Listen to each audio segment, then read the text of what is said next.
আসসালামু আলাইকুম। আমি আব্দুর রাজ্জাক, একজন প্রবাসী। পিলখানা ২০০৯ পূর্ব পরিকল্পিত বিডিআর হত্যাকাণ্ডের একটি ক্ষতিগ্রস্ত পরিবারের সদস্য।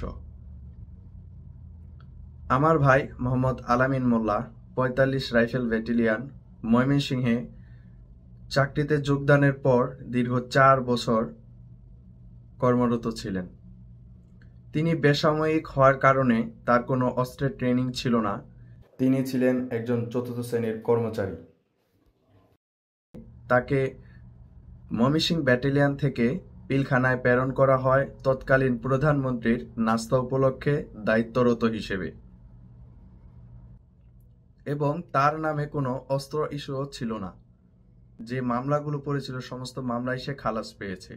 পরবর্তীতে মিথ্যা মামলায় তাকে বিস্ফোরক মামলাটি দিয়ে তাকে যাবজ্জীবন ভাবে বাধিত করে। আজ আমাদের পরিবার অর্থনৈতিকভাবে ক্ষতিগ্রস্ত। আমরা ক্ষতিগ্রস্ত হওয়ার কারণে আমি দূরপ্রবাসে অবস্থান করছি।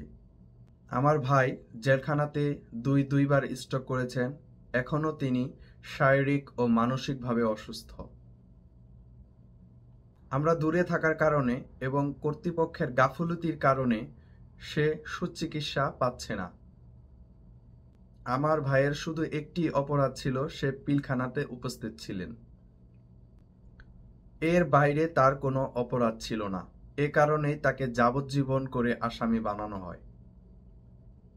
উক্ত কর্তৃপক্ষ সকলের নিকট আমার বিনীত আরজ, আমাদের ভুক্তভোগী পরিবারের দিকে তাকিয়ে নির্দোষ বিডিআর ভাইদের মুক্তির দাবি জানাচ্ছি।